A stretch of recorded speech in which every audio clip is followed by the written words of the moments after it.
एक दंगल इन दिनों छत्तीसगढ़ के राजनीतिक अखाड़े में भी लड़ा जा रहा है। चुनावी माहौल में प्रवर्तन निदेशालय के एक्शन के बाद छत्तीसगढ़ का राजनीतिक पारा गर्म है। ईडी का दावा है कि महादेव बेटिंग ऐप घोटाले के तार मुख्यमंत्री भूपेश बघेल से जुड़ रहे हैं। इसमें ईडी ने जिस व्यक्ति को गिरफ्तार किया उसी से पूछताछ के बाद मुख्यमंत्री बघेल पर 508 करोड़ रुपए लेने ये रिश्वत ही है का आरोप लगा। घोटाले के इस मामले को बीजेपी ने लपक लिया। दुर्ग की रैली में प्रधानमंत्री नरेंद्र मोदी ने कांग्रेस को घेर लिया। मोदी बोले, बघेल को बताना चाहिए कि घोटाले से उनका क्या रिश्ता है। पीएम ही नहीं, पूरी बीजेपी प्रश्नों का पर्चा कांग्रेस के लिए लेकर खड़ी हो गई।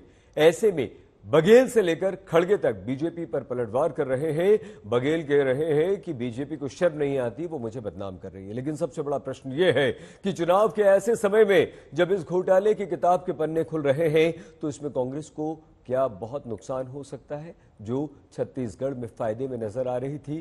क्या वाकई ईडी के दावे में दम है? क्या ईडी के खुलासे के बाद छत्तीसगढ़ में बीजेपी को नया हथियार मिल गया, बीजेपी को नई जान मिल गई, चुनावों में बीजेपी को फायदा हो रहा है? क्या भूपेश बघेल की सफाई का असर छत्तीसगढ़ की जनता पर होगा या वो उनसे नाराज हो जाएगी? सवाल कई सारे हैं। वोटिंग मशीन पर वोटों का बटन अभी दबा नहीं कि बेटिंग पर बवाल हो गया। छत्तीसगढ़ चुनाव में महादेव बेटिंग ऐप घोटाले को लेकर सियासत गर्मा गई। आरोपों के घेरे में छत्तीसगढ़ में कांग्रेस की सरकार के मुखिया भूपेश बघेल आ गए। पीएम मोदी ने दुर्ग के जनसभा से सीधे सीधे बघेल पर अटैक किया। कांग्रेस की प्राथमिकता क्या है? कांग्रेस की प्राथमिकता है भ्रष्टाचार से अपनी तिजोरियां भरना। पूरा छत्तीसगढ़ एक ही बात कह रहा है। जब सरकारी दफ्तर से निकलता है तो एक ही बात बोलता है, 30% कक्का, आपका काम पक्का।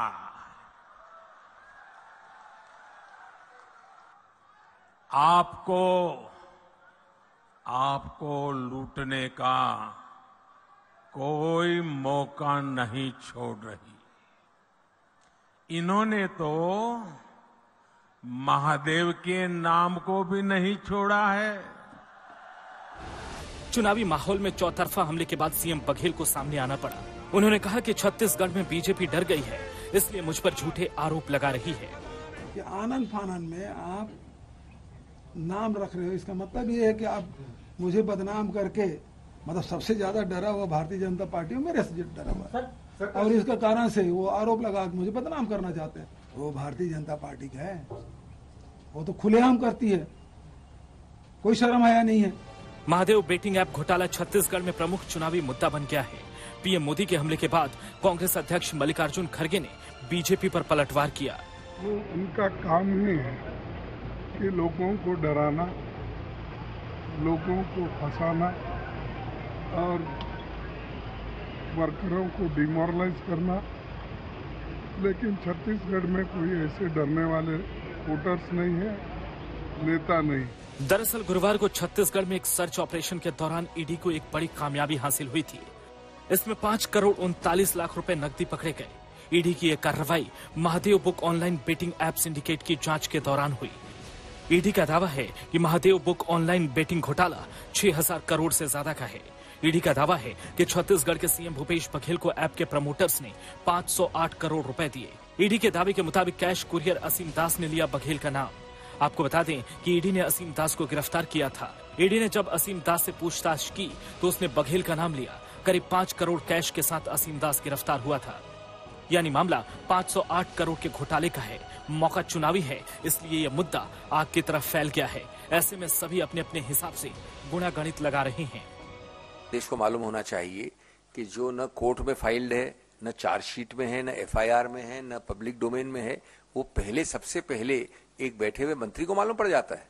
ये गठबंधन जो मैंने कहा ना, गठबंधन, साझेदारी, सहयोग, ये एक विशेष तरह का है ईडी बीजेपी सरकार के बीच में। ये 18 महीने पहले केस शुरू हुआ, 450 लोग अरेस्ट हुए, सब दस्तावेज उनके पास हैं।